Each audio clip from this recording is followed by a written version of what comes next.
I came to Microsoft in 1991 to create Microsoft Research. My role over the years has really been to build the organization, to shape it, and to really create the kind of environment that was really conducive to doing world-class basic research. Microsoft is a company that depends on technical innovation, and research is the core organization in Microsoft that's responsible for innovation. Innovation happens throughout the company, but it starts with ideas from research. Microsoft Research has really grown well beyond any expectation I might have had when I started. We now have more than 800 researchers. We're really one of the largest basic research organizations in the field of computer science. Research really is about knowing that the more we try to know more, the more we know we don't know enough. So we never stop learning. I think of research as a process of exploration in the space of ideas, really. Computer science is a very open field still. It's a very young field. What computing can do is still not fully defined or determined. It gives us a completely open field to explore what can be done. Microsoft Research, we're working on many different areas of computer science. We're doing work in operating systems, programming languages, computer architecture. But we're also working on computer vision, in speech recognition, in machine translation and natural language processing, in databases and data mining. We're working on networking technologies. We're looking at things like social computing, how to build search technologies, what's called information retrieval. We're tackling important theoretical problems in the field of computer science that sort of underpin everything. The wonderful thing about research is that you never know where it will lead. And the amazing thing about Microsoft Research is that they support us in the journey wherever we go, following our passions and our dreams. I am very proud of how far we have come. What we have done exceeds anyone's wildest expectation. We are more committed than ever to advancing the state of the art in computer science. The Silicon Valley Laboratory is unique. Instead of pursuing a broad spectrum of topics in computer science, we're quite focused on the area that is essentially distributed computing. One of the exciting areas at Cambridge is our research into machine learning and perception. We're exploring new ways for people and computers to work together more intelligently and more naturally. Microsoft invests in bringing together incredibly passionate people who have all different kinds of viewpoints. They're younger, they're older, they're men, they're women, they're from different disciplines, the social sciences, the core computer sciences. We let these people interact with each other, follow their passion, create new subjects, and in the process, they create new worlds for our customers. The essence of research is that it's unpredictable. Some of it takes many years to come to fruition. Microsoft Research is working with the academic researchers, it's working with governments, and it's also working with industry. What we're doing is empowering scientists, empowering people with better tools and technologies around the world. Well, there really isn't a Microsoft product that hasn't been touched in some way by the technologies that are created for Microsoft Research. Technology transfer is incredibly important for us. We have a unique opportunity to really have an impact on Microsoft products. And the fact that Microsoft has invested so heavily in research is an indication how the leadership realizes that Microsoft Research is that competitive edge for Microsoft. One of the advantages Microsoft Research gives to Microsoft is it allows the company to be able to see into the future. We're working on tomorrow's problems. We're trying to find solutions that will allow Microsoft to do things for its customers in the future that they only dream about today.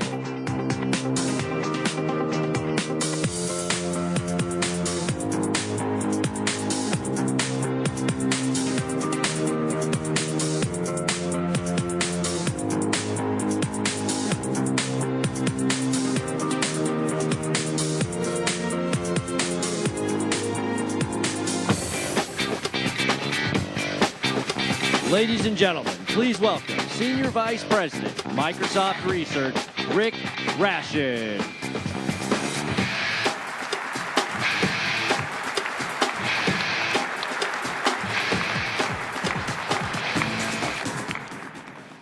Well, this is fun. It's always a little unusual to come out on stage right after they played a video that has you in it. It's a little narcissistic. But, it's fun to be here and give you a chance to see some of the things that we're doing in Microsoft Research. Now, I know over the last few days you've been hearing a lot about products. And in the field of computer science, the products that we have today are really the results of long years of investment in basic research, by governments and industry. When we talk about things like cloud computing, for example, if you're my age or maybe even a little bit older, you might even remember, some of the early DARPA-funded projects, in the 1970s that focused around what today we would call cloud computing, things like the National Software Works. But the investments by governments and industry didn't just lead to the underlying, chips and software and things like that we have today. It was really an investment that led to the notions we have today of computing. I mean, the fundamental concept of what a computer is, what computation is, goes back to people like Turing and Church. The notions about things like type theory. Today we talk a lot about types in our programming languages. When I was in school back in the 1970s, and first learning a computer programming language, we had types. Interestingly enough, in those days, we didn't really understand types very well. Over the last 25 or 30 years, we've actually built a theory of types, a type theory that today allows us to analyze and understand programs in ways we were never able to do before. So it's those kinds of investments that really allow us to move forward. And some of what I'll be talking about today is really how the investments we're making in basic research today create an environment where not only the field of computer science will prosper in the future, but all fields of science and engineering are going to be affected by what we're doing today. Now, ironically, Microsoft Research was actually envisioned during a period when a lot of other organizations, a lot of companies, were actually cutting back on their investments in basic research in the field of technology. The Microsoft board actually considered a memo back in 1990 that proposed that Microsoft start a basic research organization. And what was unusual about that is that Microsoft in those days was really a very small company. We just crossed over that year $1 billion in sales. And we really were not the size company that people traditionally associate with long-term basic research. Now, I came into Microsoft in 1991. Microsoft went out and searched for a director for their new lab. They contacted me, I think partly because I was someone that they were familiar with. I did a lot of work in operating systems. Microsoft was sort of an operating systems company in those days, so that made a lot of sense. My own background has been in developing operating systems and networking technology and programming languages over the years. I've got a few things on here just for fun. If you've ever heard of NUMA, non-uniform memory access machines, it's a type of computer architecture, multiprocessor architecture. That's a term I invented back in the early 1980s for a paper that I wrote. I popularized the term microkernel for work I did on a microprogrammed machine back in the early 1980s, a early personal computer. I did one of the first network computer games, which was Alto Trek for the Xerox Alto. And then, interestingly enough, I took literally the code for that game, rewrote it, redid it, and eventually we built a game called Allegiance that Microsoft released in 2000, which was Microsoft's first online-only game. So that was a lot of fun, too. Now, if you use a Macintosh or an iPhone, which honestly I would not recommend, but were you to use one, you'd be using code that I wrote more than 25 years ago. The mock operating system that I developed at Carnegie Mellon became the core OS for the next computer, and it was taken by Steve Jobs and Avi Tevanian from NeXT to Apple, and became the core of the Mac OS and now, of course, the iPhone. And honestly, if you'd asked me 25 years ago if I thought that code I was writing back then and systems I was designing were going to be running today on a cell phone, my reaction would have been, what's a cell phone? It just goes to show that things really do survive and get used in funny ways. And of course, the work that we've done over the years, the work I've done at Microsoft has had a huge impact on Microsoft's products, Windows, and of course, many versions of Unix as well. Now, as I mentioned, basic research, I think, is core to progress in the field of technology. And when I got to Microsoft, I created an organization that has had a single mission for 17 years. And in fact, I'm actually the Microsoft executive who's been doing his job the longest, the same job for 17 years. We've always had exactly the same mission statement. I've never changed the way I've run the organization during that time. It's been a constant throughout the years. The key thing for us, and I think the key thing for any basic research organization, is you're expanding the state of the art in the field that you do research. And what's important about that statement is it has nothing to do with Microsoft. It really has to do with the field of technology. It's really saying that when we do research, we expect to be at the state of the art. We expect to be pushing the envelope. Because really that's the only way we're going to be valuable to Microsoft, or for that matter, to the broad field of technology. We need to go where the technology takes us. Now, when we have great ideas, when things do work out, then the second part of that mission statement comes into effect. And that really is, when we've got great ideas, let's move them into product as fast as we possibly can. And you'll hear a little bit later today about some of the things that are actually making their way into our products. And you've heard in the video earlier that pretty much every product you see from Microsoft today has something that has come out of the research organization or was built on technology that the research organization created. Ultimately, the goal of Microsoft Research, and really the goal of basic research in a society, is to make sure that we have a future, to make sure that Microsoft has a future, to make sure that the field of technology has a future. And again, I think the key point to recognize there is a lot of companies were peers of Microsoft in 1991 when Microsoft Research got started. A lot of those companies don't exist today. And generally speaking, they did not make those kinds of long-term investments in basic research. Now, we're run and organized a lot like a university computer science department. I think, again, that's one of the things that distinguishes Microsoft Research from a lot of what has gone before in basic research in computer science and industry and what's going on today. We look like a university in many respects. We act like a university in many respects. We work with the academic community in a significant way. We're very open in what we do. You can go out to the research.microsoft.com website and pretty much find out everything that we do and anybody who works for us. We're aggressive about publishing in the open literature. Peer-reviewed publication is critical, we believe, to the success of our efforts. And we invest a huge amount in working with universities.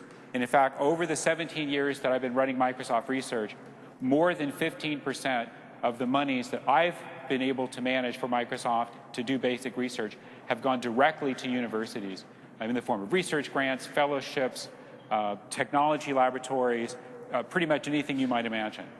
We also have hundreds of visitors and interns each year, and I'll talk a little bit more about that later, but it's very much like an academic-style environment. Now, in the video, I think earlier it said 800 PhD researchers. We're now about 850. I filmed the video earlier this year, so we've grown in the meantime. And we've grown very steadily.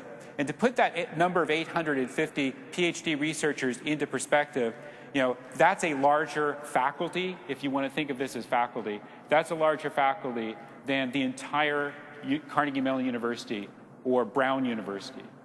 That gives you a sense of how large we are.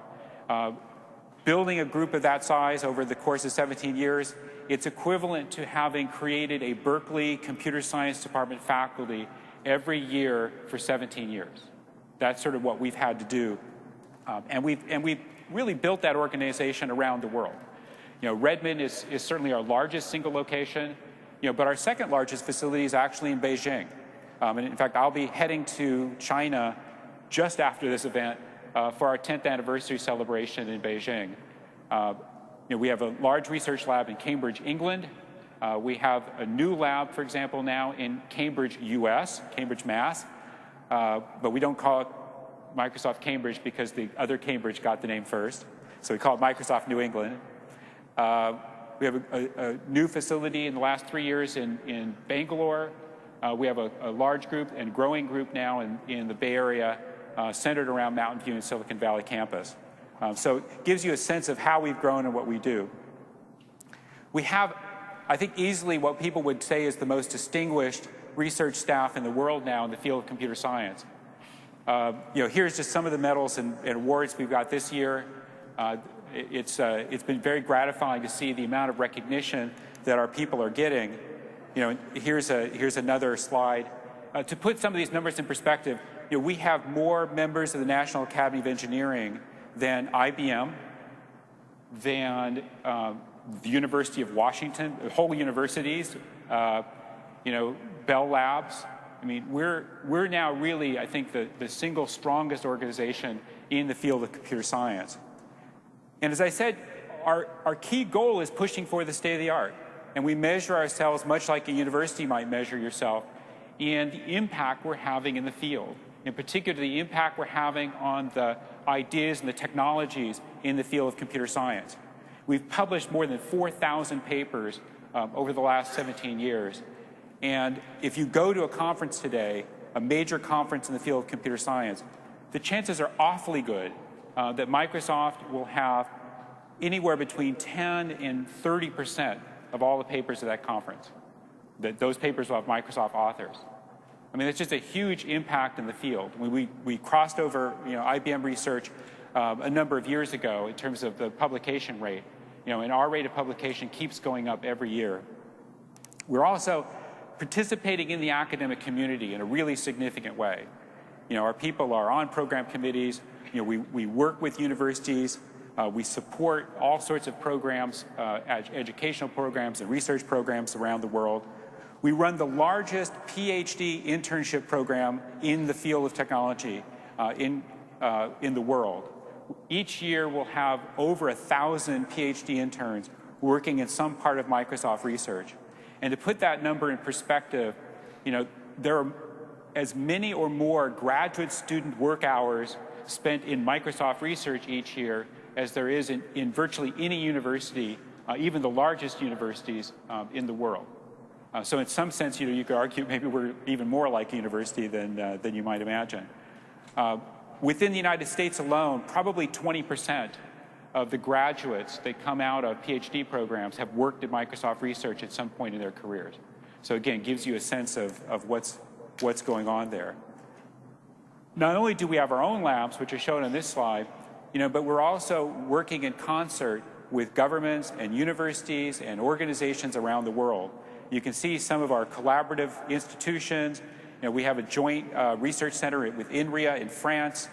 We have a computational systems biology center in Trento, Italy, with EU and the Trentino government and the Italian government.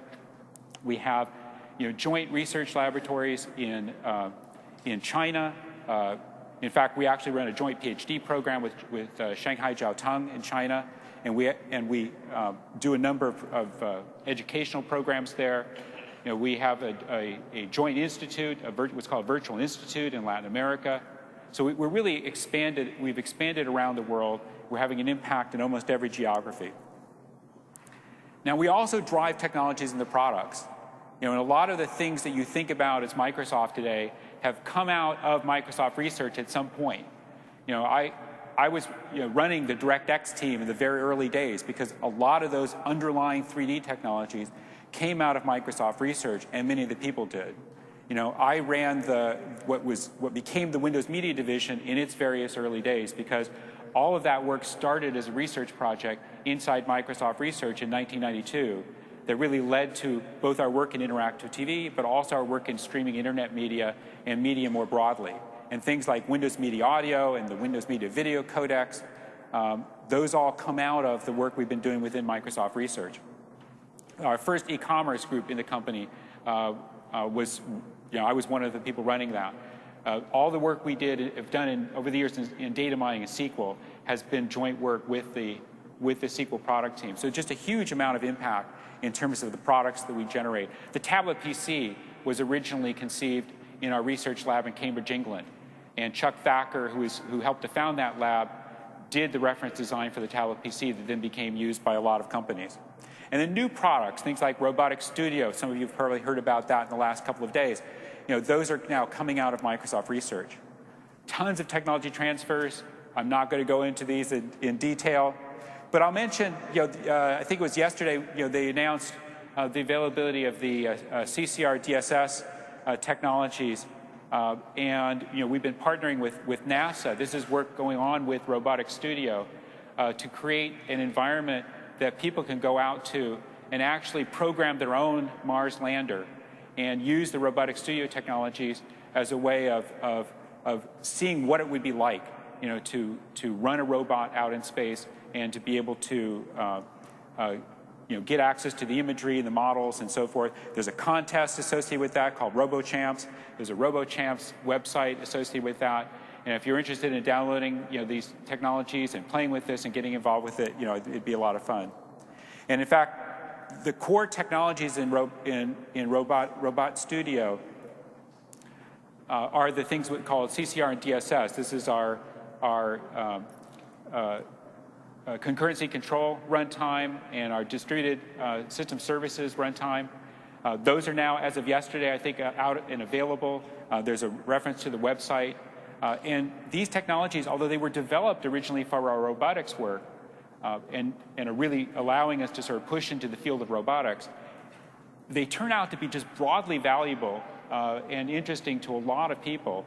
And in fact, they're now being used by a number of companies. And go back to that one. They're being used by a number of companies like Siemens. They're using it for processing, some of the technologies that they're doing. So these are not only being used for sort of traditional robotics applications, but any kind of .NET or embedded application where you want to be able to manage concurrency and manage a lot of things going on at the same time in a large-scale distributed environment. Now, obviously, we're continuing to push. I mean, those are some examples of things that we've already transferred into our product teams. We're continuing to push in our research in a number of different areas. But it's worth talking for a second. I started out by saying, basic research is incredibly valuable. In some sense, what we see today in the field of technology is really the result of investments in basic research. But we're also in a period right now, much like I think was true in the early 1990s when we started Microsoft Research, where a lot of people are sort of questioning, what kind of investments should be made in basic research and how should we do it. In fact, over the last 8 years or so during the current administration, there's been significant changes in the way the federal government funds and interacts with research in the field of technologies. The role of DARPA has changed considerably. The role of the NSF in funding research has changed. And it's really caused people within the broad research community to question sort of, where we're going as a country, where we're going as a world in these areas. And there are reports from the National Academy of Engineering, for example, that talk about the need for renewal.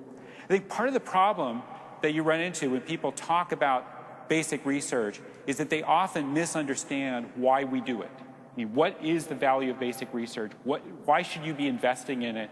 Why should a company like Microsoft be investing in basic research and looking out toward the future? When you look at basic research, it's easy to see the products that basic research produces. I mean, clearly, basic research is a source of IP. It's a source of technologies. I've just talked about some of the technologies that have gone into Microsoft products. And that's important. I mean, that's really valuable. But that's an output of research. It's not, I think, the reason you should do it. Similarly, basic research group, people often say, boy, you've got lots of smart people. You should be really great at solving problems.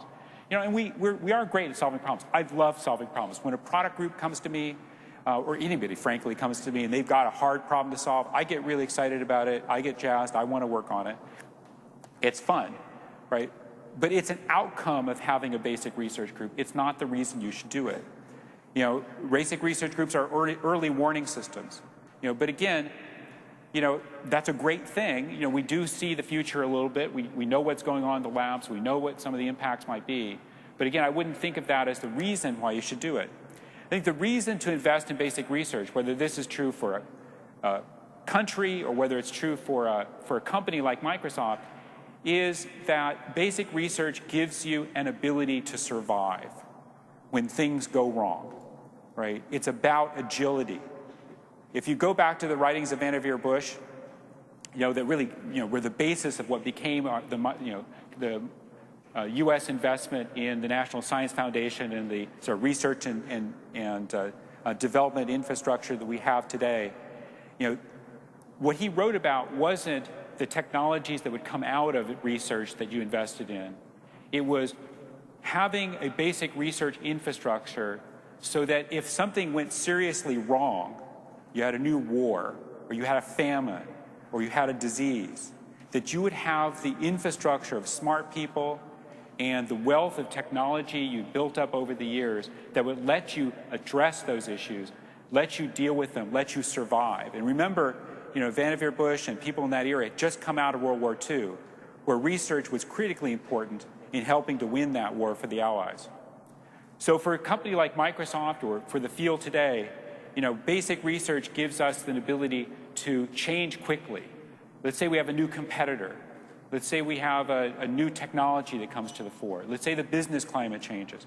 It's important that we have that reservoir of investment that we can draw upon in difficult times, even difficult economic times, to allow us to innovate out of our problems. Now, looking forward, there's huge opportunities for research in the field of computer science to have an incredible impact in many, many different areas. Now, I'm not going to talk about everything, but I am going to talk about a few areas that I think are very important and interesting, that impact not just Microsoft, but the world more broadly, and give you a chance to see some of the technologies we're creating. One of the areas I wanted to highlight, partly because it's the PDC and because you're all developers, and I'm a developer too. I've written maybe 600,000 lines of code and 4 operating systems at this point, not to mention the games and a few other things. Is to talk a bit about the impact that research in the field of computer science is having on software and software engineering. Now, going back to, well, really since the beginning of Microsoft Research, we've made significant investments in research in program analysis and software engineering technologies. From the late 1990s and the early 2000 period, we made incredible strides in being able to prove properties of large-scale programs. We developed something called SLAM, and some of you may have heard about that.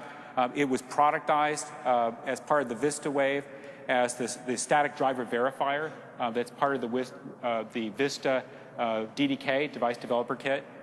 And what was interesting about SLAM, it was the first sort of major use of pure proof technology for really analyzing large-scale software components, in this case, drivers. The idea behind SLAM is that you could take C or C++, C++, or C# kinds of code. You could transform a program into a binary program given a set of things you wanted to prove. So if you had a set of mathematical rules or formulas or models that you wanted to be able to prove was true or false of that particular piece of code, the technology we developed with SLAM allowed you to take the original program, to take the set of things you wanted to prove written in a mathematical specification language, and from those two, produce another program, it's called a binary program, a program with only true and false variables, that could then be analyzed and proved using modern theorem-proving techniques. What this allowed us to do was to create a process by which we could take important properties. Today, I think it's over 100 properties of programs that we want to be able to demonstrate or prove, and be able to prove that by simply examining the source code. So it's an exciting new way of thinking about the software engineering process. And we've been able to carry this forward to today be able to prove properties of programs of millions of lines. In fact, there's some properties we've now proven of the entire Windows kernel. Now, SLAM was productized as the Vista static driver verifier, and we'll be, we've enhanced that, and that will continue on with Windows 7. What was interesting about SLAM was it was a system for proving what are called safety properties of programs. Things that you might think of as associated with types. And I mentioned earlier this notion of type theory and the importance of type theory in the field. Well, even more exciting, or additionally exciting, is the fact that we can now also prove what are called liveness properties. Byron Cook, one of our researchers in our research lab in Cambridge, England, has developed a new set of techniques that basically let us prove whether programs halt, right? So you probably heard this notion that, you can't prove, there's the halting problem, you can't really prove that the programs halt. Well, you can. You can't always do it, right? But what Byron has shown is that for very large classes of programs, most of the ones you actually write, we can now actually prove termination, or what are broadly called liveness properties. So not only can we say, does this piece of code terminate, but we can also say, does this thing happen, right? Is it, if you take a lock, will you eventually free it? That's a liveness property, right? So we can now prove those things, and we're working to get those technologies into our products, both to use our products for analysis purposes, but also to get the technologies out to developers in the next few years. But it's super exciting. It's a completely new area. It's opened really a new field of logic, and Byron is really getting huge accolades for his work. We've also been expanding on the work we're doing in software engineering, and for those of you here at the PDC, there are a number of sessions now talking about some of these new research projects, that look at things like concurrency and concurrency analysis, the system called chess, referred to here, code contracts, the idea of being able to have very well-defined code contracts in .NET programs, PEX, which is really a tool for analyzing the in figuring out sort of what you should be testing in a program, what are the key areas to analyze in a piece of software that gives you information about it and lets you, find interesting things that need to be looked for. But we're also just expanding our knowledge of the field. One of our researchers, Yuri Gurevich, just recently proved Church's thesis. That had been outstanding for 40, 50 years now. Super exciting way of thinking about this notion of what computability actually means, especially what you can compute with recursive functions, which is what Church's thesis is all about. PEX, chess, managed contracts, those are all technologies available for download. There are talks about that. We have a booth here associated with it, so you can get a sense of what's going on there. Now, there's been a lot talked about, in the sessions over the last couple of days about software in the cloud and the managed software environments, the services transformation. One of the issues that we've been looking at on the research side is, okay, how are we going to program these new kinds of cloud infrastructures?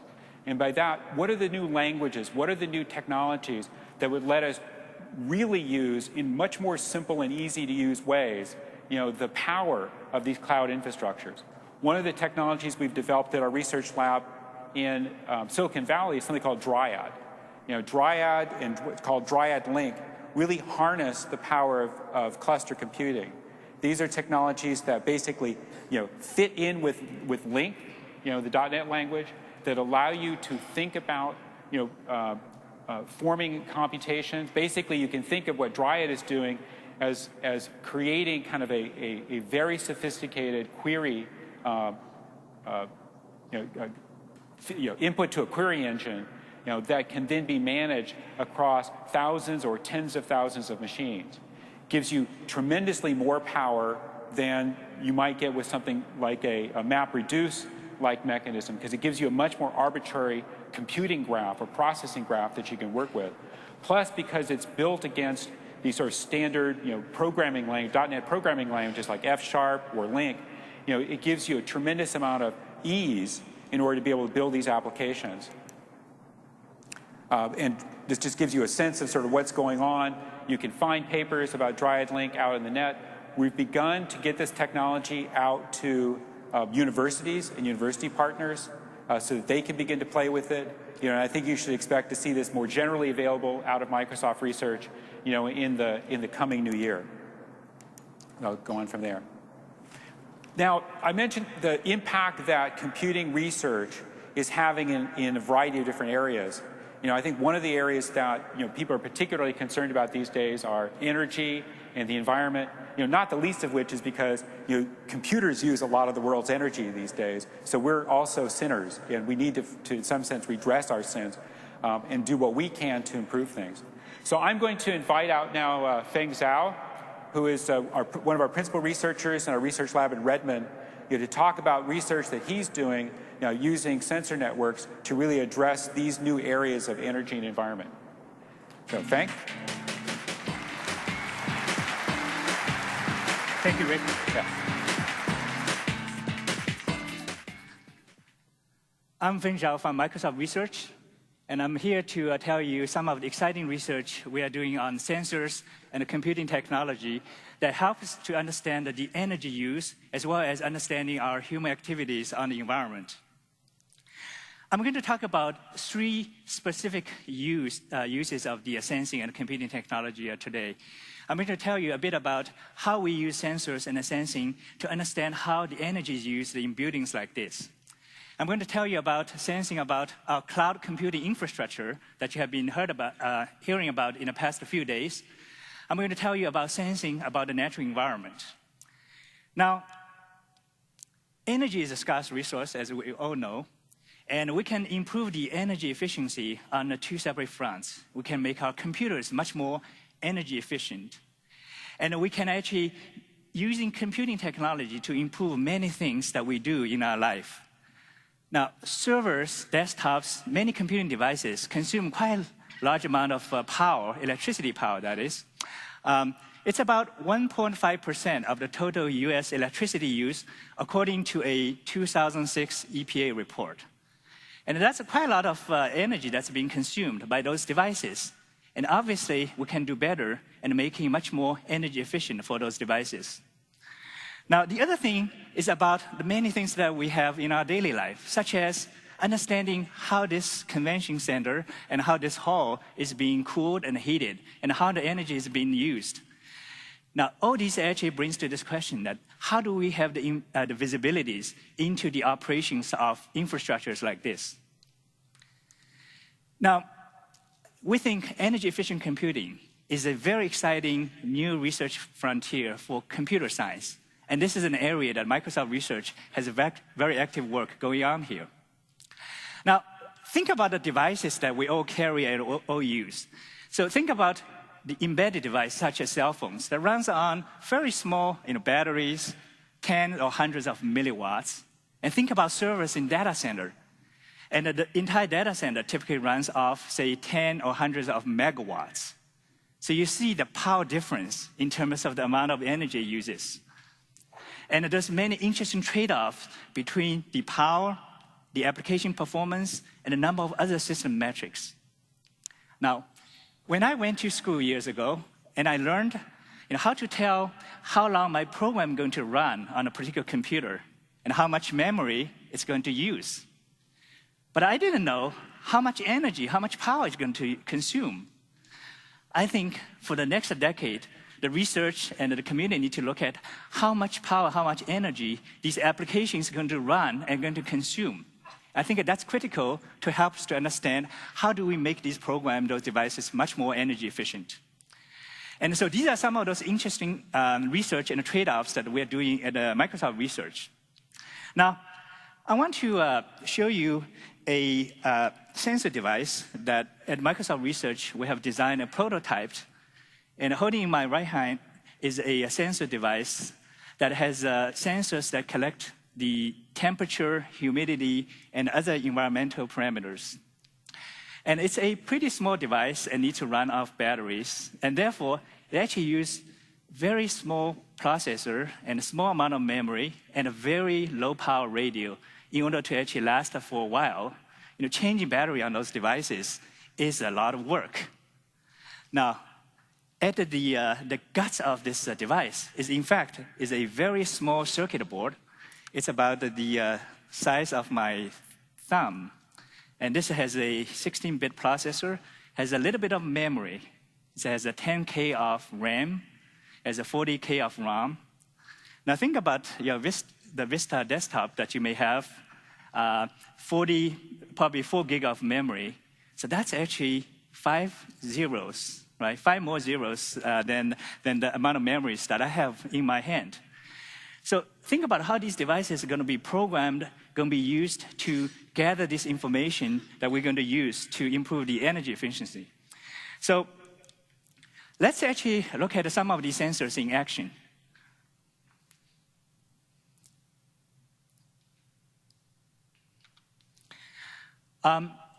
We have about 90 sensors instrumented in this hall. These sensors are actually high up near the ceiling, about 30 feet above the ground, and you probably cannot see them because of the lighting. If you look at this image, this is an aerial view of the LA Convention Center, and that square that you see is actually the area of this particular hall. And you can see that there's 8 rows of those sensors that are collecting the temperature, humidity, and the stage where I'm standing at is actually at the top. Now, what I'm going to show you is the actual sensor data that's been collected over the course of the last few days as the PDC has been going on. And I'm going to show you yesterday, starting at around 5 a.m.,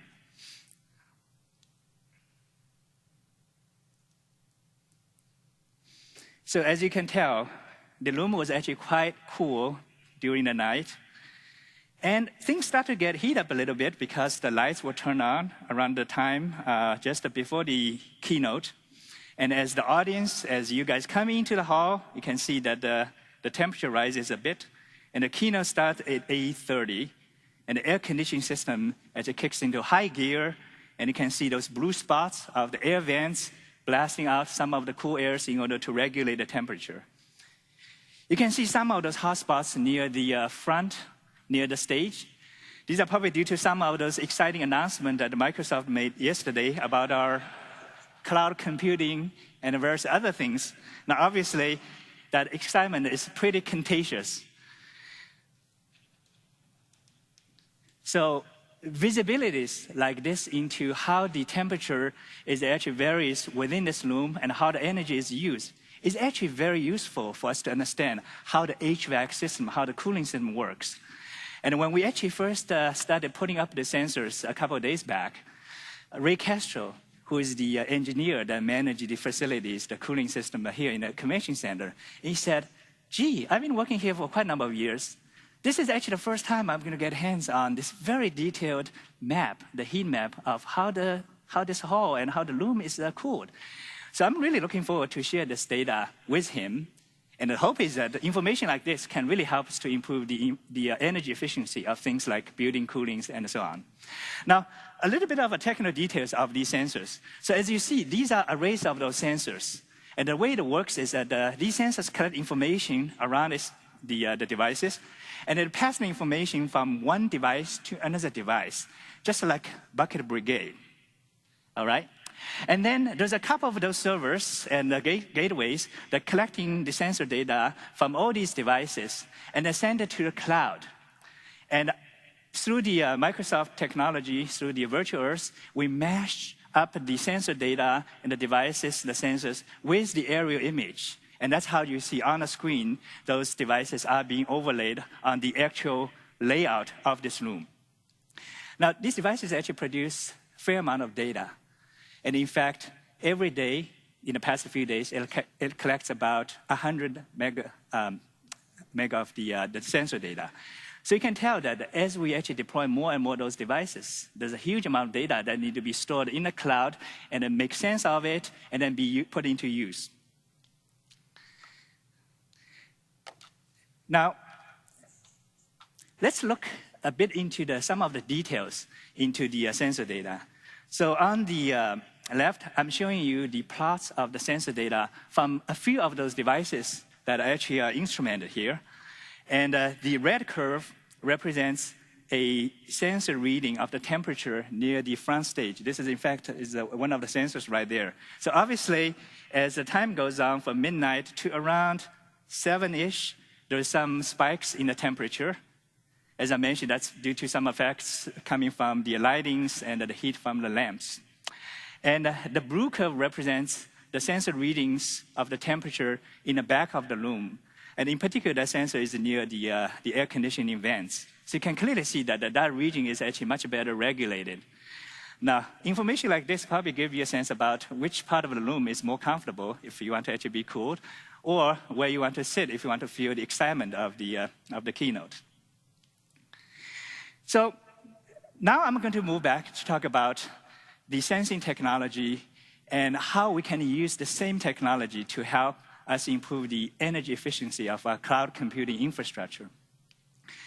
As we know that as this infrastructure scales up, the higher power density, the higher cooling requirements give rise to much higher energy bills.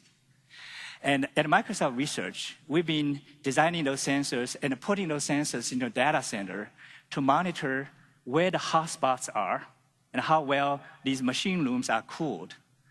Now, this is important for Microsoft to make those data centers the most energy efficient operations in the world. It's also good for our customers. It's good for the world. And here's an example of the heat map that's been collected from the sensors that are currently deployed within Microsoft data center.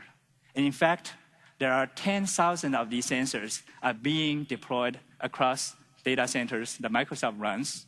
The top of the image shows the front of the server rack. As many of you know that in computer server rooms, these machines are arranged into those racks. And the front of rack typically is the cold part. The cool air comes into the server and it takes the heat out of the servers and they come into the back. So the bottom part, it shows you the heat distribution of the same rack at the back of these servers. Now you see some of the temperature variance, and sometimes we see actually even larger variance depending on how hard machines are working and how well the cooling system actually working to take the heat out. Information like this gives us the various opportunities to optimize, for example, where to place computing-intensive workload, and how do we move these things around dynamically as resource changes. So this is just one example of how the sensor information can be used to optimize to make our data center more energy efficient. Now, the Data Center Genome Project at Microsoft Research is precisely working on mapping out the genome of a data center.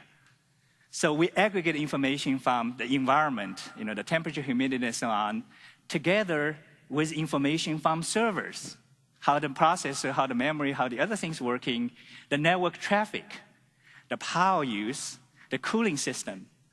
Once you aggregate all this information, and you can have a much better visibility, sometimes real-time information about how this entire data center operates, how many more data centers I need to build, do I have enough power, do I have enough cooling?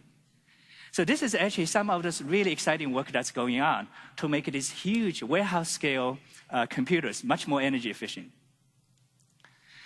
Now, I'm going to switch gear a little bit to actually bring you back to the world where we're actually using sensing technology to gather information about how our environment is doing. On this map, you see actually a couple of those dots. Each dot represents a particular sensor deployment. This is actually coming from the Swiss Alps. Scientists in Switzerland actually had deployed quite a number of those sensors to actually try to understand the mountains, the watersheds, and how our human activities affects those natural environment. Mark Pallinger, he's a well-known hydrologist from EPFL in Switzerland. He and his research team had set up a number of those deployments up high in the mountains. And Nick from the Swiss Snow and Avalanche Research Institute, he and his institute also set up quite a number of those deployments. And what they really like to do is to be able to share their instrumentation and share the data they have collected from their separate deployments among themselves, also with their research colleagues around the world. What Microsoft Research provides is to actually bring all this data available on a cloud computing platform. So here's the underlying technology that we're providing to the research community. It's the SenseWeb platform, and there's the sensor map as the front-end web-based portal to browse, to interact with the data.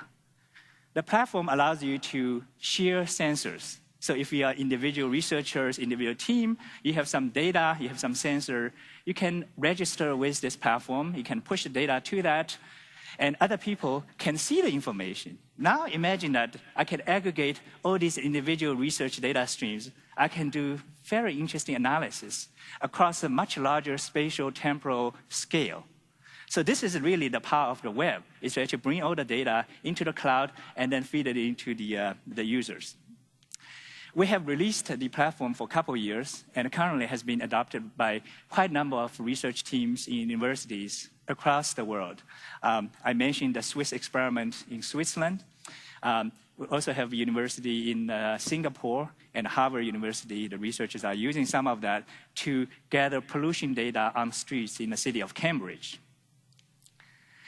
Now, let's actually look at some of the data coming from those sensor deployments.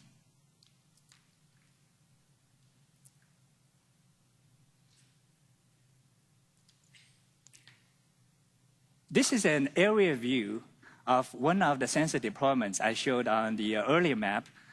And this is you can see some of the blue sensor stations. That's near the town of Davos in Switzerland.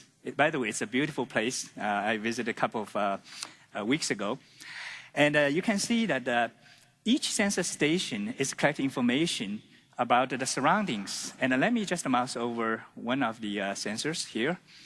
And it collects about a dozen of those variables, such as the surface air temperature, the relative humidity, the solar radiation at the particular spot. Now, trying to correlate all these different data streams and trying to see the trends and try to understand how they correlate and relate to other variables and other groups has been collecting is actually enormously helpful to understand how these things have changed over the course of time, what have happened. So, in fact, we can actually bring up some of those sensor data streams. On the left hand, you actually see some of those data plots. I plotted the air temperature, the surface temperature against the solar radiation. And look at, gee, how well they correlate. The peaks are aligned. Now, in another deployment, scientists are collaborating with NASA, actually using sensor map as a way to visualize the sensors deployed around and on top of glacier near Juneau in Alaska. And in fact, what you see here is a three-dimensional view of the virtual Earth with the sensors, and with we can also overlay the data on this three-dimensional terrain. So you can do things such as pan and tilt. And you can actually zoom into that to see where the sensors are placed. You can bring up the data. You can plot out all these temperature distribution, the other variables over that three-dimensional terrain. So this is quite exciting. That actually gives us a great visibility into how things are changing in the environment. Now, let me wrap up by telling you that I talked about three things: about sensing in buildings like this, about sensing about our cloud computing infrastructure, about environmental sensing. And the goal is to really understand how we use energy and how our activities affect the environment. And the research that we're doing at Microsoft Research has already led to great visibility into many of those things, as you have just seen. Thank you very much for your time. Rick? Thanks, Frank. Now, what Feng didn't really tell you is that these sensors are also keeping track of whether you're paying attention. And, if you're starting to drift off or something like that, your body gets a little colder, so, that's what's going on there. We're doing a lot of other things. Feng didn't really go, through all these in detail, but we're working with many different groups around the world, looking at weather, looking at oceanography, looking at hydrology. It's sort of ironic, we're using the cloud to keep track of clouds, so it's an interesting environment. We're even working with groups that are looking at the health of the Great Barrier Reef. Healthcare is another area where computer science and computing technology and research are having a big impact in an interesting way. I mean, people have come to realize that the underlying structure of life is information technology. Right? Your DNA looks a lot like a string and can be managed and manipulated that way. And when you think about how to analyze it, how to look at it, the technologies we've developed within the computer science community for thinking about how to manipulate and manage strings and match strings and do database analysis, can be applied in this area. I mean, one of the sort of holy grails in the medical community is this notion that ultimately we will figure out how to treat individuals. I mean, today, you're largely getting a one-size-fits-all kind of health care. You know, you've got a problem, they give you a drug, but they don't really know whether the drug is going to work right for you or not. I mean, this is why they always say these are all the potential side effects. What they're really saying is that on people with certain genetic makeups, it works great, and on other people, it can kill them, right? Or can cause them to be seriously ill. So you want to be able to understand what's going on in the genetics to be able to design medicines and treatments that really work. Now, we're beginning to be able to do that. You know, computing technology is allowing us to decode the human genome at incredible speed now with relatively little cost. You know, for $300 now, we can measure 100 points of variation in the nucleotides at an individual.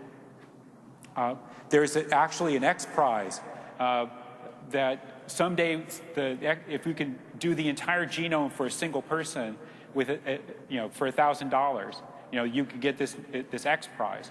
Well, the interesting part about that is that people now believe that we'll be able to do this, that this prize will be claimed within the next 2 to 3 years.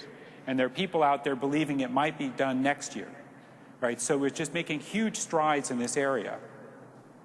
Once we have this information, this gives us the opportunity potentially to do a huge amount of data mining and data analysis and really tailor our medications to the appropriate disease. The problem is that it's a sort of non-traditional kind of data analysis problem. You know, one of the big issues here is that there's a lot of noise. You know, there's lots of individuals. It's not really clear how to get the information out that we need for looking at any particular disease or particular complex. One of the ways we've been looking at doing that in our research in Redmond is to use what are called graphical methods for doing statistical analysis of information. Basically, the idea behind this is that you take advantage of the underlying structure of the data, in this case, the structure of these DNA sequences, in order to do a principled statistical analysis that will give us more information than we would be able to get through statistical methods applied to the data in an unstructured form. Making strong progress here. We're doing a lot of collaborations. And there's a parallelizable, these graphic models, once you build them, are parallelizable. We have them running today in our environment. We're working with many researchers around the world. We're looking at things like ALS and diabetes and aging and asthma and HIV. And in particular, I'm going to highlight some of the work we've been doing in HIV, because that's probably the work we've been doing the longest in this area, where really we've been taking this notion of how do you use, frankly, technologies that originally were developed for finding spam and apply them for understanding what the HIV virus is doing in a single individual. And rather than have me talk a lot about this, I'm going to run a quick video of David Heckerman, who will tell you a little bit more about what we're doing in this space. I'm David Heckerman of Microsoft Research, and I'm working on a vaccine for HIV with folks at Harvard and Oxford. One of the biggest challenges in making a vaccine is that HIV mutates very rapidly, about 1 million times faster than humans. So we've been studying how HIV mutates in a person using machine learning and high-performance computing applied to data from thousands of individuals infected with HIV. One good piece of news is that we've discovered HIV does not mutate at random. Rather, it's quite susceptible to our immune system and mutates to avoid attack. One bad piece of news is that we now believe that bits of HIV serve as decoys, luring the immune system to waste its resources on fruitless attacks. In fact, we think these decoys may be responsible for the recent failure of the Merck vaccine, where vaccinated individuals actually became more susceptible to getting HIV. It's possible that the Merck vaccine contains some of the same decoys found in HIV and thus weakened the immune systems of those who were vaccinated. We're in the process of testing this hypothesis with researchers at the Hutch who oversaw the vaccine trial. If true, it should shift the focus of vaccine design to the search for decoys to exclude from a vaccine. I'm humbled by the impact that this work is having on the research community. It's quite an exciting time. We then analyzed the factors involved in epitope stability. For that, we performed a computational analysis with the help of David Heckerman from Microsoft Research. I'd like to thank everyone in Bruce Walker's lab here in Boston, especially Sabrina, David Heckerman and his colleagues at Microsoft Research, who did the majority of for developing the statistical approach for identifying these mutations. Finally, I'd like to acknowledge all of my co-authors and collaborators on this study, especially my brother Chanson, David Heckerman and Jonathan Carlson, without whom data analysis pretty much wouldn't be possible. Thank you. So what's interesting here is this isn't using computers to help doctors or biologists or epidemiologists. This is actually using the underlying theory in the field of computer science, the mathematics and the theory of our field, to really tackle problems in this space in a completely new way. I mean, we're beginning to have a better understanding of how the cell works because of our understanding of how programs work. And likewise, we're beginning to understand how programs work better by understanding what happens in the cell. Really super exciting work. And honestly, if you'd asked me when I started Microsoft Research 17 years ago, would we be publishing papers in medical journals, in Nature, in Science, and places like that, I would have said, no way. I mean, that's not what computer scientists do. Well, that's what computer scientists do today. And not only, we're Microsoft, right? So we don't just develop technologies, we don't just come up with new ideas, but we then write the software, we build platforms, and we make them available to people. So you can go out onto Codeplex, you can download some of the software, and people in these research communities are doing that, and they're taking advantage of what we're doing, and we're accelerating our work in this area. Now, another area that people talk about a lot is education, and I think in particular, science and engineering education is really become an issue, certainly in the United States, but in a number of other countries around the world. Again, there's a study by the National Academy of Engineering that really highlights the concerns in this area, the fact that we're really not training our kids with the right kinds of skills to be able to be successful in a technologically based world. Now, we've been working, meaning Microsoft Research, has been working in this area of technologies for education for a long time.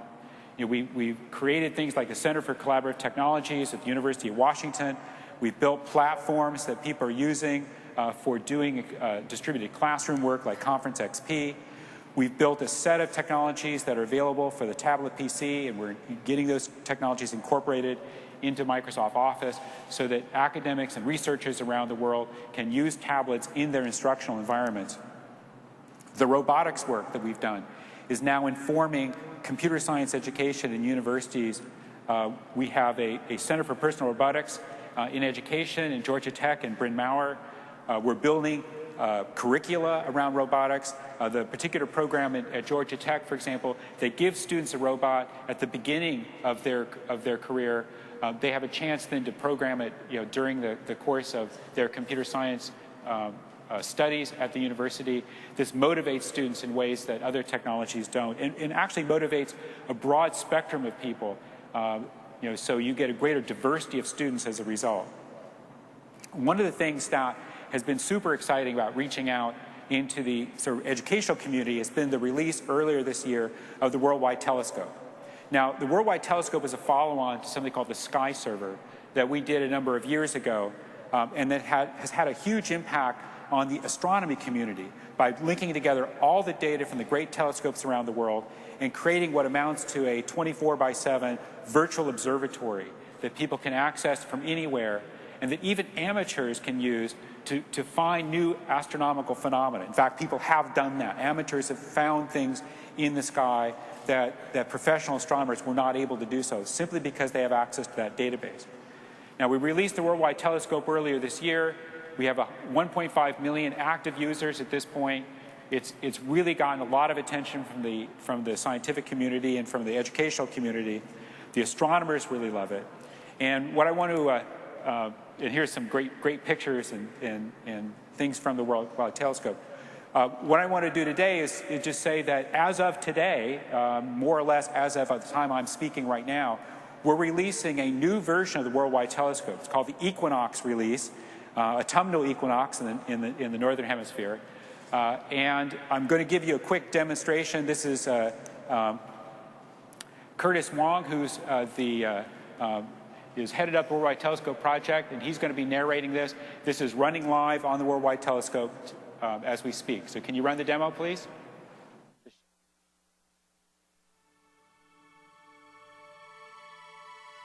Welcome to the overview of the new features in the Worldwide Telescope Equinox Beta. One of the most exciting new features is the 3D view of the solar system and the local group within the Milky Way.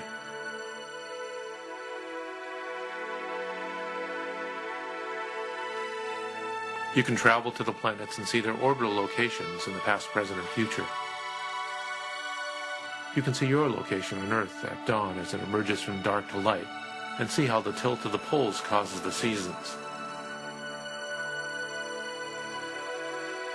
Right-click on a star and you can move at warp speed to see that star's location relative to nearby stars in the neighborhood. Notice that when you do move away from Earth, all the constellations no longer look the same.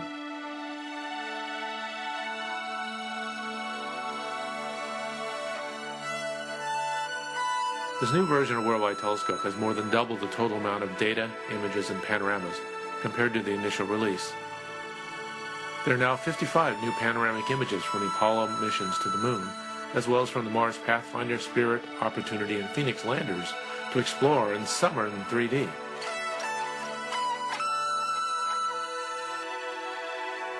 You'll also be seeing new image sets from the Hubble, Chandra, and Spitzer space telescopes, as well as other ground-based imagery from the NOAO and other observatories, as well as new sky surveys in multiple wavelengths.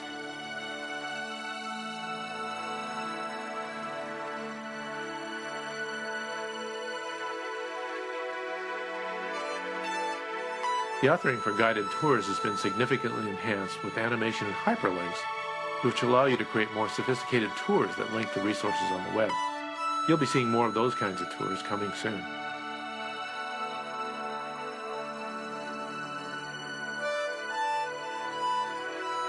There isn't time to cover all the features in this brief overview, but I think you'll find Worldwide Telescope to be the best tool by far for exploring and learning about the universe. Have fun! No, don't turn the lights up yet. Bring the lights back down. Bring the lights back down, please. All right, this last sequence is a lot of fun. We're pulling out your viewpoint, and in just a moment, we'll be exiting the Milky Way galaxy. That's the Milky Way right there.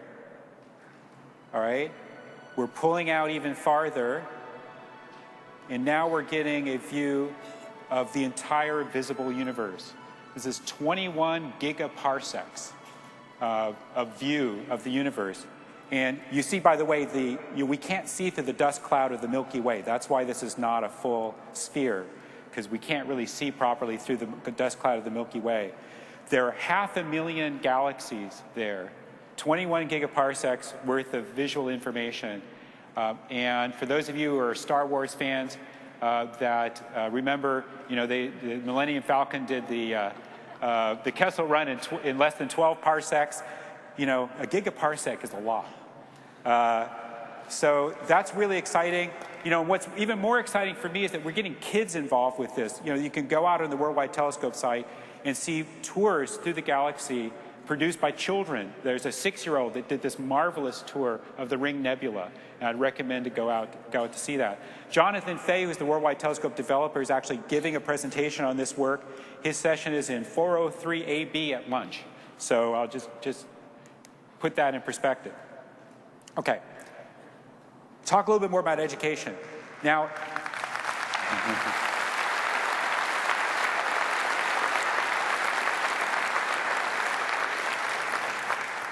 everybody should have a good reason to put pictures of their children in their slides. Okay, these are my 2 youngest boys. They're now 8 and 9. And the reason I've got them here, this, by the way, shows that they're normal children with normal lives, is because of this picture. My wife took off a semester to homeschool the kids for a semester earlier this year. And among other things, she decided to teach them how to program in Visual Studio 2008 in C#. So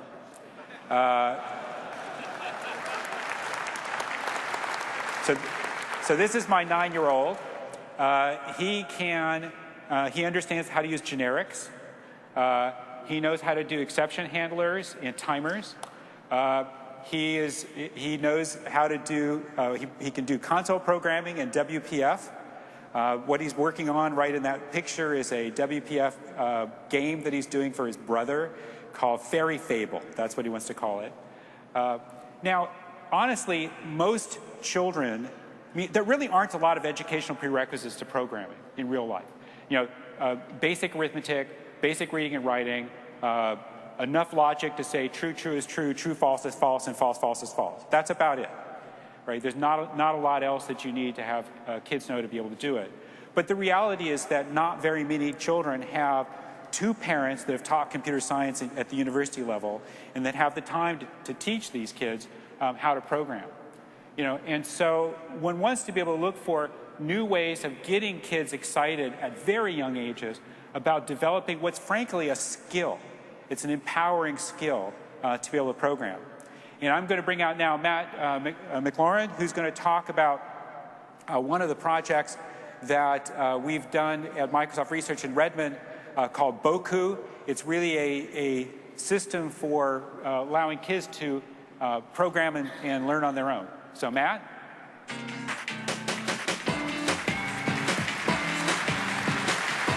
Thanks, Rick.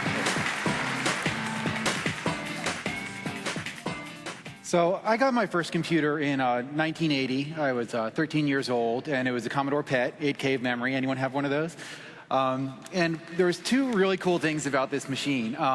One was that it had BASIC built in, so you turn it on and you had a BASIC prompt right there and you could write code. The other thing that was actually really cool about it is it didn't have anything else built in. So if you really wanted to make something fun happen, you really had to do it yourself. And there was really this message in this moment that programming is actually a fun activity all on its own. And I think a lot of us who came into it at that time, you know, really feeling like this is really an amazing new tool that I can use to express my own ideas. So Boku is a system we're doing for introducing kids to program in much that similar spirit. It's something where, you know, if you look back at those machines where we're running BASIC and you're playing a game, you can always break the game and change it a little bit and then go back and play a little more. And we want that kind of seamlessness and flow. So I'm going to get into the demo pretty quick here, but first talk about it a little bit. Rick mentioned, you know, some of the motivations here, and really there's an increasing interest in a lot of universities looking at programming as a fundamental life skill. You know, it's not just for people who want to go into a career of, you know, operating system kernel design, but if you want to go into managing nonprofits, understanding how to put together a complex system, how to predict how it's going to operate, and how to correct it when it's not operating correctly are very, very good skills. So I'm going to go over into a demo now and just show you what it looks like to program in Boku. So this is sort of our own nod to the flashing BASIC prompt. You know, Boku, if you just boot it up, he's jumping around. He really can't wait for you to get in and start to do some programming. So we've got this little level browser here. I'm just going to open up a basic level and show you the basics of the programming model for Boku. So the little donut here, that's my cursor that I'm moving it around. And by the way, all the programming is done with the Xbox 360 controller, which is a really fun design challenge for us. There's no keyboard involved at all. So with the left stick, I'm moving the cursor around. With the right stick, I can pan the camera. I can zoom in and out. And we can shape new worlds as well. But I'm going to get right to the interesting part, which is, of course, programming for us. The tools here, this is basically your sort of compile and run button. This is your character tool, which is really where all the action happens, because you're mainly programming these little characters to do stuff. And then there's tools for reshaping the worlds and making new worlds of your own design. So I'm going to pick the character tool. I'm going to zoom in a little bit so we can see what's going on. And I'm going to drop a new character into the world. So there's a bunch of different characters. I like the saucer because he's kind of fast and fun to fly around. And so I'm just going to give him sort of a little Boku Hello World program.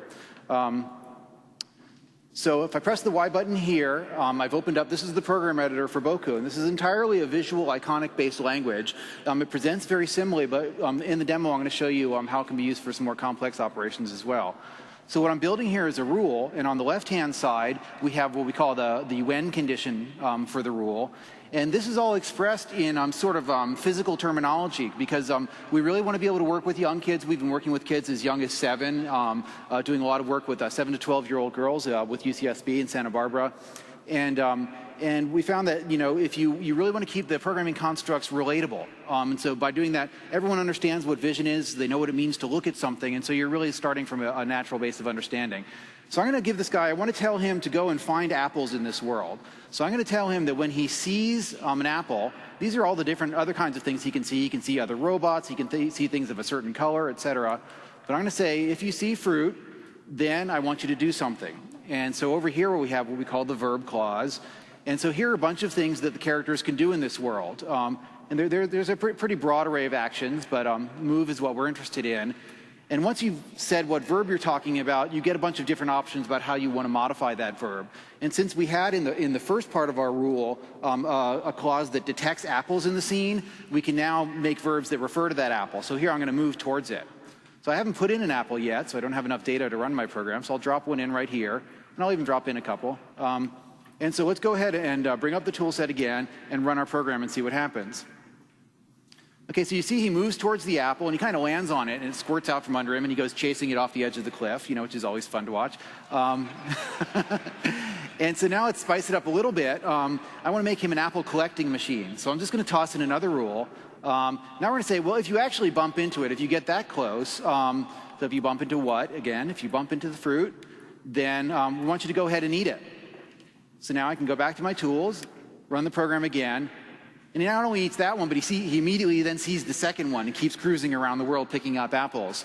And so now let's make it a little more fun. One of the things we really like doing usability studies with kids is they always have this little story about what's going on. And so my little story here is going to be that this saucer is kind of greedy, and when he eats too many apples, he's going to turn green. So let's spice it up a little bit. So I'm going to toss in another rule, and I'm going to give him another thing to do when he bumps into a fruit. Now, the C++ programmers, pretty much all of us, are going to say, wow, first he's going to bump into the apple and eat it. It's not going to be there for that second rule to fire, but it's actually a concurrent rule system. So all the rules are evaluated at the same time, which is actually, as it turns out, a much more natural model for kids to understand. So I'm going to tell him that every time he bumps into the fruit, I want him to score a point. Notice how nowhere have I talked about variables and constants and sort of the common objects of computer programming, but we have all that same functionality. We just express it in terms that are more intuitive for someone who's coming from another discipline. I'm actually going to tell him I want him to score 1 point when he bumps into the fruit. And now here I'm going to introduce a little more complexity and show you some of the more abstract features of the language. I'm going to tell him he can actually detect with his senses the score has changed. So when he's scored 2 points, we want him to go ahead and switch to another program. And we just say basically switch to page 2, just trying to keep things as intuitive as possible. Now on page 2, he's not running that other program anymore, so he's going to stop. And we're going to have him just sit here for 2 seconds for dramatic effect. And then I'm going to have him change color by coloring himself green. And I know I'm kind of ripping through these menus pretty fast, but you'll have a chance early next year to play with this for yourself. So let's go ahead and run this program now. And you see he eats those apples, and then after 2 seconds, he goes ahead and turns green. Now, I could have another character watching him turn green and shoot him when that happens, and that's a really interesting way that complexity starts to emerge in these little worlds. Because, you can take the simplest little construct, and then as you sort of build these up into, each of the objects has their own programming, there are many actors in the world, you can get some very sophisticated behaviors happening. Now, since we promised, poor little Johnny that he does get to come and make a game, he really is coming from a base. He wants to make the kind of games he plays already. And it's important to us that people have a lot of flexibility to really work on their own ideas. We wrestled with the idea of whether we should allow you to shoot in the games, and the kids really very quickly let us know that it was absolutely mandatory that you were able to shoot. So now what I'm doing is he's using a different sense, which is this character can also listen to this controller do stuff in my hand. So I've said when the gamepad left stick moves, then I want this character to move. And the left stick naturally outputs a vector. The movement verb naturally consumes a vector, and so it all sort of plugs together the way I want it to, and I don't really have to be worried about the underpinnings of the model. And similarly, I'm going to use the right stick, because I'm a big fan of Robotron, to shoot. And then I can also add all kinds of variations on that. And I'm going to say I'm going to shoot red missiles because they're kind of cool. And just to skip ahead a little bit, I've opened up our advanced settings because there's always much more detail. We try to keep the opening part of the program very simple, but then we want to let people make more complex stuff as they want. So I just made it so that this guy can shoot a heck of a lot of missiles really fast. Okay, and so now the trees aren't providing much of a challenge for me, so I'm going to go ahead and put in an AI character, and we'll just look at sort of what our non-player programmers behavior looks like. So I'm just going to tell this guy, really simple, and I'm going to move kind of fast now because we're running a little late. I'm going to tell him that when he sees the saucer, he's going to move towards it. And then because he's, you know, a maniacal little blimp here, when he sees the saucer, he's also going to begin shooting immediately. And he should shoot, you know, oops, not that. He should shoot some other color of missile. So he can shoot these pink missiles at me. So he's not much of a challenge there. So I'm going to just... We're going to try to spice it up a little bit. And I'm going to show you probably my favorite sort of magical feature of the program here, which is we have this little thing called creatables. And if any of you've used Dave Unger's self-programming system, this is sort of prototyping for kids. So I'm going to program this cloud here, because you can program pretty much every object in the world. And I'm just going to tell him that every 2 seconds, I want him to create one of those little fiendish blimps. And so there's actually a create verb over here. And the basic parameters of the create verb are sort of these stock objects, which are kind of boring. But you want him to be able to create fully dynamic objects. So since I marked that blimp as creatable, it's now there available in my create verbs. And so rather than just one blimp, as I run now, actually, there's one other thing I have to change here, which is because these guys are shooting, I have to make the cloud a little tougher so that he can withstand them. So now let's go ahead and run this. And if we just sit here for 2 seconds, he starts dropping these missiles out at me, which actually, oops, overwhelmed me already. Okay. So that's Hello World for Boku. Thanks. Thank you. And so now, since we really do think that what we're saying here is that programming is a creative tool, it's very important that people are able to make a bunch of different creations with it. So we have a really short, just 1-minute video showing you some of the diversity of experiences that people can create with Boku. So can we go to that video?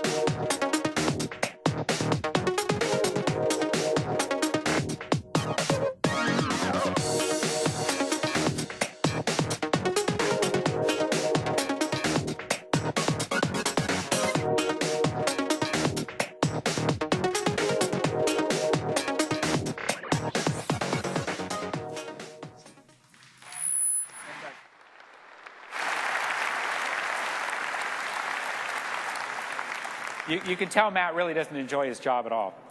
Now, I know you guys have seen a bunch of Microsoft Surface here. Can we just play a quick video?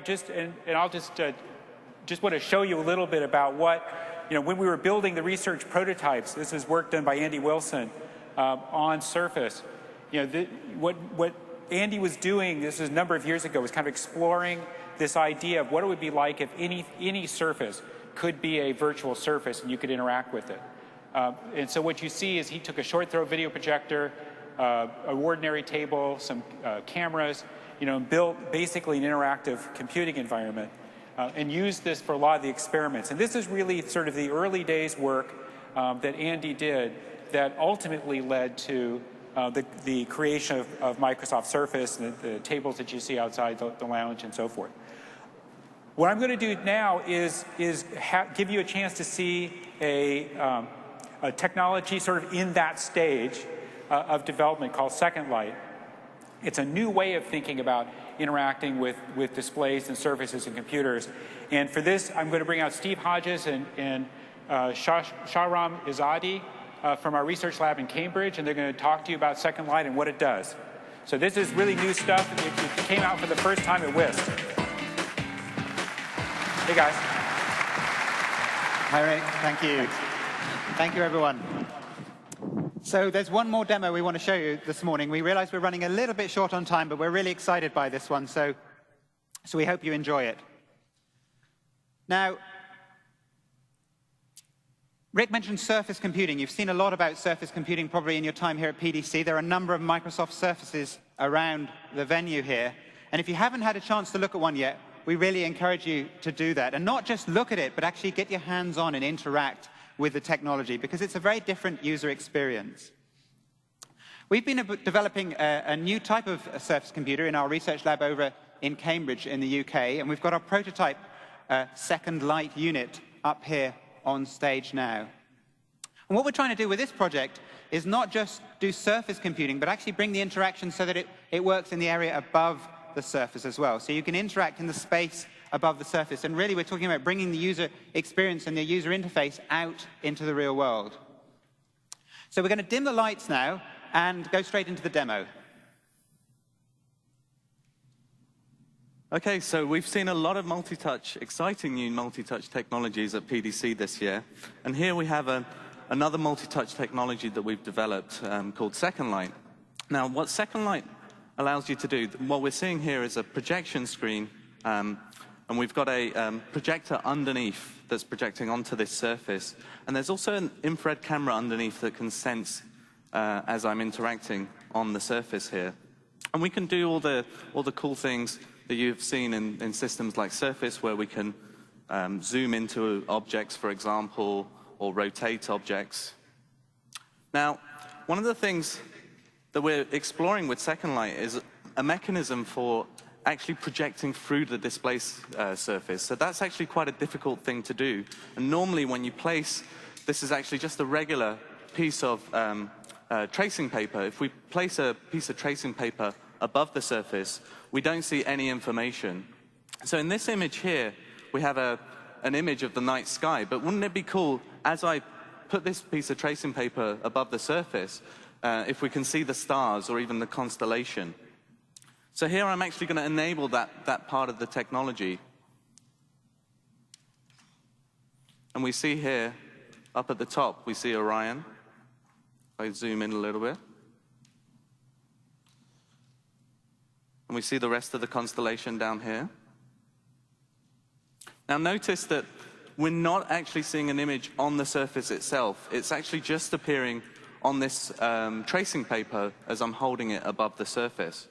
And we can zoom out and actually get a full overview of the constellation.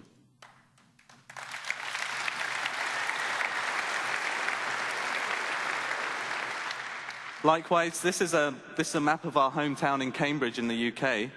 And if I want to reveal the street names,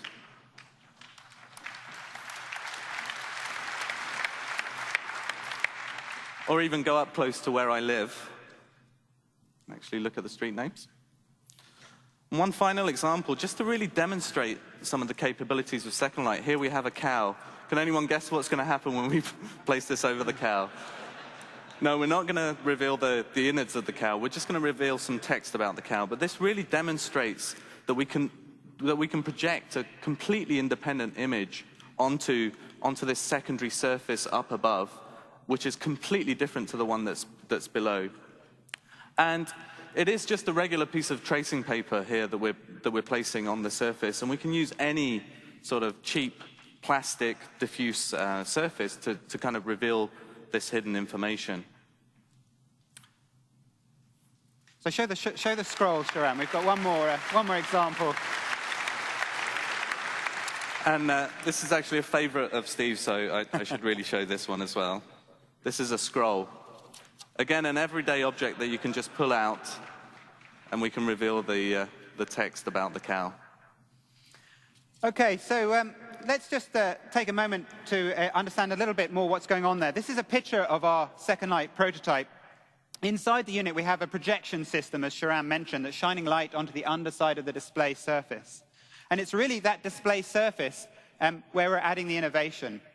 We use a special liquid crystal material for the display.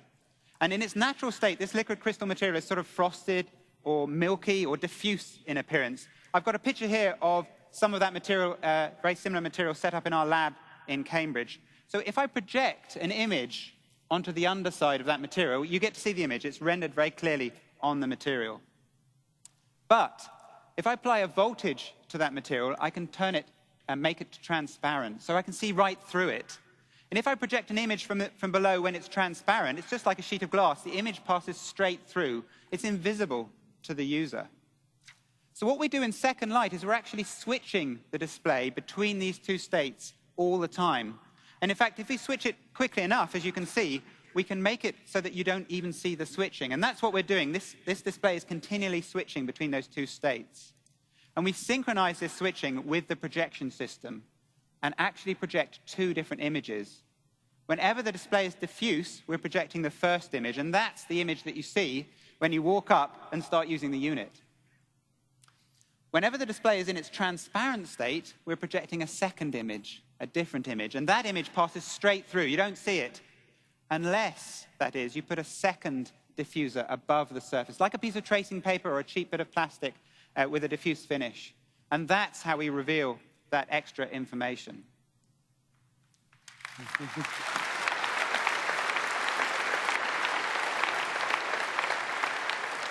So Sharon mentioned, inside our unit, we also have an infrared camera. That's how we do the touch detection. That's how we do multi-touch. But the infrared camera can actually be synchronized with the switching of the diffuser. So we're not only detecting, say, fingertips in contact with the display, but we can also look through the display when it's in its transparent state. And then we can get images of the area above the display. So we can see hands, arms, we can see users' faces. In fact, we can see anything that either reflects infrared light or emits infrared light. And so the second demonstration we want to show you leverages that capability. Thanks, Steve. OK, so if we can switch to the screen. OK, so here we have a magic lens. It's similar to the ones before. It's slightly bigger. And it just has some batteries that are powering some infrared LEDs. And that's used for tracking this surface. So what we can do using that infrared camera that can see through the surface, we can actually make this man follow this surface as we're moving it around. Or we can actually make the man start running, and we can pick the man up. And again, he will follow us as we're moving this surface around. Now, you'll see there's actually an image of the man down below. And what we're actually doing as I'm tilting this man over is actually pre-distorting the image that's coming through the surface. And you can actually see it on the primary surface down here. And what that pre-distortion does is ensures that it's corrected even when I'm tilting this surface towards myself. So I'm holding this surface almost vertically at the moment. If I switch to video, you can actually see this in better detail. So here we see Ray's opening keynote from a couple of days ago. And again, we have this secondary surface that we can use in conjunction with the primary surface. So down here, we still have an image that we can display on the main surface. And up here, we have a tracked image that can be always corrected as we're tilting this secondary surface. So imagine being able to pick up windows off your Surface computer and actually use this secondary surface to actually view them. Here, I'm just going to tilt this a little bit just to give you a sense of the pre-distortion that's happening down there. And you can see that we can go, this is pretty much vertical, this display surface. Now, one final aspect that I'd like to demonstrate is, again, using the camera, the infrared camera below, what we can do is actually touch enable this secondary surface up here. So as I'm touching this surface, we get a bubble that appears under my finger. So this is like almost a mini surface. And again, all the smarts is inside the Second Light unit, the projection and the camera that's doing the sensing. This is just a cheap secondary surface that we can create that also has multi-touch capabilities.